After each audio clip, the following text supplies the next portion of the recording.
WhatsApp Inspirasi Sabda Gereja Kristus Raja Paroki Baciro.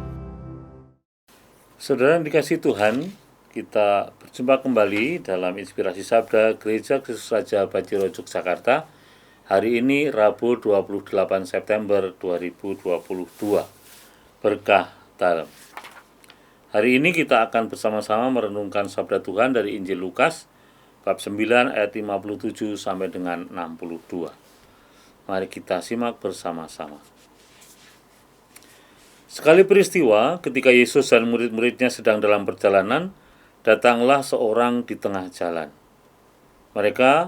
Ia berkata kepada Yesus, "Aku akan mengikuti engkau kemanapun engkau pergi." Yesus menjawab, "Serigala mempunyai liang dan burung mempunyai sarang, tetapi anak manusia tidak mempunyai tempat untuk meletakkan kepalanya." Lalu kepada orang lain Yesus berkata, "Ikutilah aku."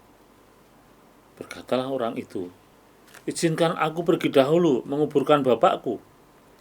Tapi Yesus menjawab, "Biarkanlah orang mati menguburkan orang mati, tetapi engkau pergilah dan wartakanlah kerajaan Allah di mana-mana." Seorang lain lagi berkata, "Tuhan, aku akan mengikuti engkau, tetapi izinkanlah aku pamitan dahulu kepada keluargaku."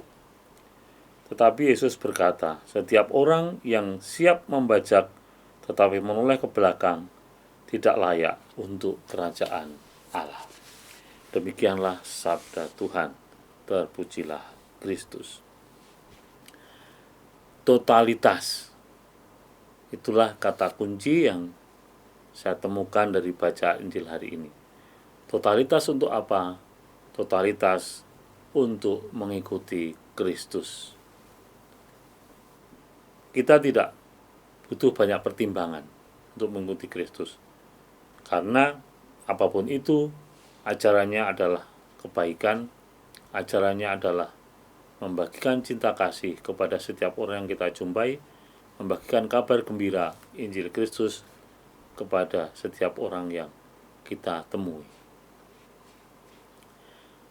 Saudara, beberapa waktu yang lalu ada sebuah komunitas yang mengumpulkan katekis dan guru agama. Tetapi yang datang hampir semuanya usianya di atas 55 tahun. Hanya 1-2 orang yang masih berusia muda.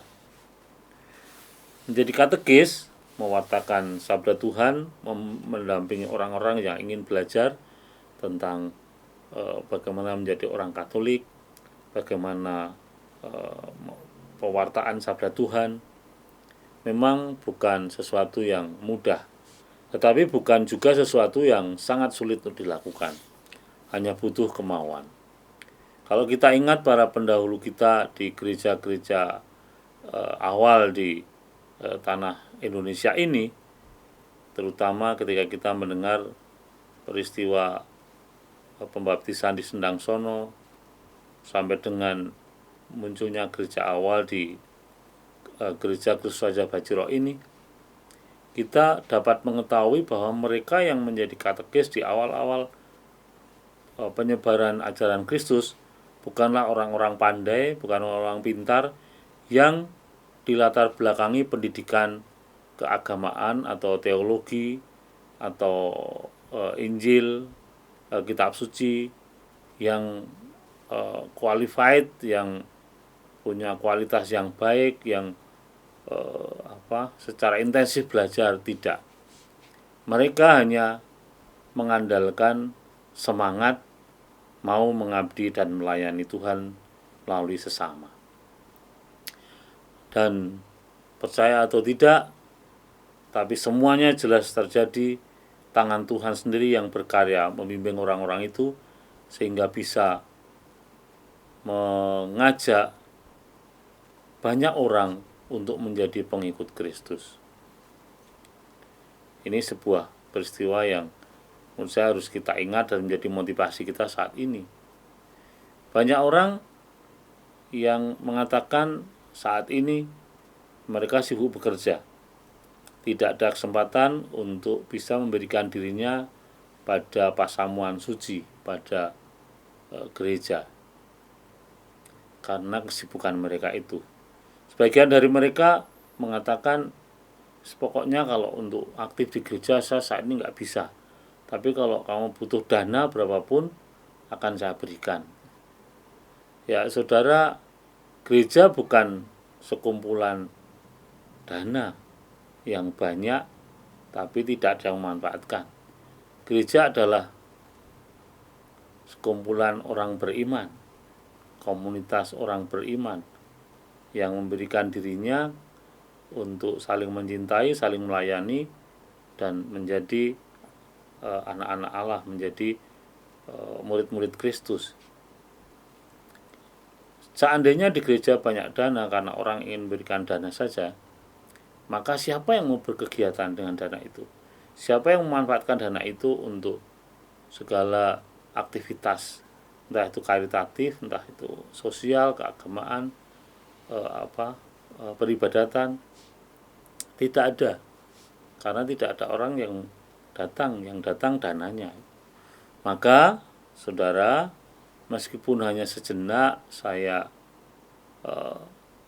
berharap Anda sekalian yang sibuk dengan pekerjaan tetap bisa meluangkan waktu barang sejenak untuk ke gereja. 2-3 jam seminggu saya kira sudah cukup, karena hanya seminggu sekali. Syukur-syukur bisa setiap hari dalam misa harian atau dalam aktivitas-aktivitas menggereja yang lainnya.